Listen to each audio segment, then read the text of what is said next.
नमस्कार दोस्तों।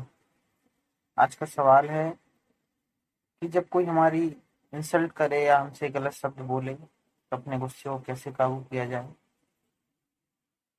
तो मैं ये कहना चाहता हूँ कि गुस्से को काबू करना, अगर आप गुस्से को काबू करना चाहते हैं तो आपको थोड़ा गहरा उतरना पड़ेगा। गुस्सा आने का सिर्फ एक ही कारण है कि आप स्वयं के अहम को ऊपर रख रहे हैं। मान लीजिए आपसे कोई कहता है या आपसे कोई बुरा ही शब्द बोलता है, आपकी इंसल्ट करता है, तो वो आपके अहम को ठेस पहुंचा रहा है।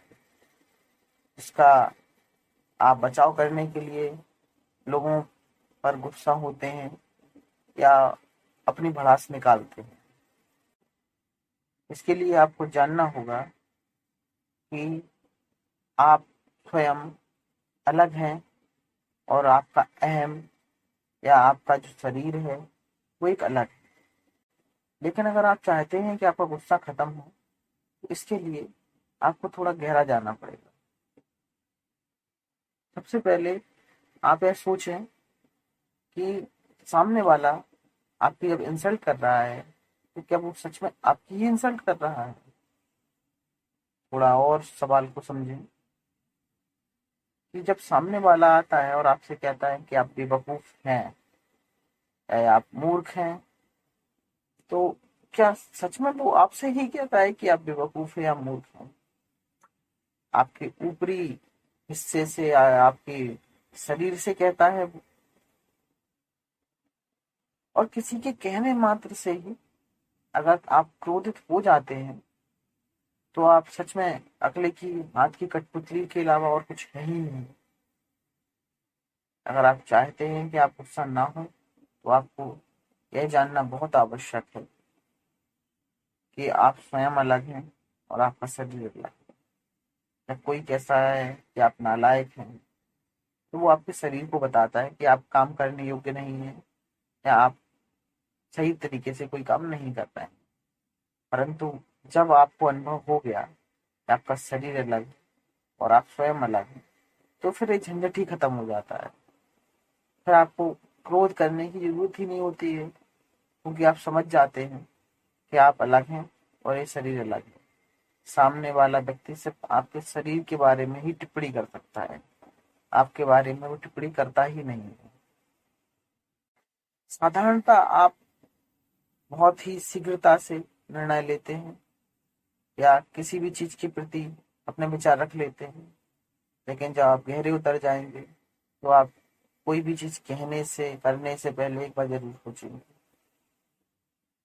अब सवाल ये आता है कि आप गहरे कैसे उतरे और कितना समय लगने वाला है इस पूरी प्रक्रिया में। तो मेरा मानना ये है कि आपको ध्यान के द्वारा गहरा उतरना चाहिए और इस प्रक्रिया को आप ऐसे ना समझें कि आपने एक दिन चुटकी बजाई और आपने आज समझ लिया तो कल से आपका क्रोध बंद हो गया। इसे एक क्रमिक प्रक्रिया समझें जो धीरे धीरे कार्य करती है। मैं अपने स्वयं के अनुभव से एक बताता हूँ कि मैंने एक समय फिक्स कर रखा है जो सुबह से 1 डेढ़ घंटे का समय है। इस समय मुझसे आके कोई भी कुछ भी कहे तो मैं ये सोच लेता हूँ या समझ लेता हूँ कि वो व्यक्ति जो सामने वाला मुझसे कह रहा है वो मुझसे नहीं कह रहा है, वो मेरे शरीर से कह रहा है कि आप अच्छे नहीं हैं, आप गुणवान नहीं हैं, आप बात नहीं करते हैं या आप बहुत ज्यादा बात करते हैं, आप सही ढंग से काम नहीं करते हैं। ये सब बातें आपके बाहरी आवरण से कही जा रही हैं। आपके अंतर मन या अंतर या स्वयं, जिसको भी हम कहें, उससे इस चीज का कोई लेना देना है ही नहीं। तो जब भी आप अगली बार इस प्रक्रिया के लिए खुद को तैयार करें तो आप भी इस प्रक्रिया में शामिल होने के लिए प्रारंभ में 30 मिनट का समय रख सकते हैं, 15 मिनट का समय रख सकते हैं, या दिन की पहली बात, सिर्फ दिन की पहली बात ये समझने के लिए निकाल सकते हैं कि आप अलग हैं और आपका शरीर अलग है। यात्रा यहाँ से स्टार्ट की जा सकती है अगर आप करना चाहें तो।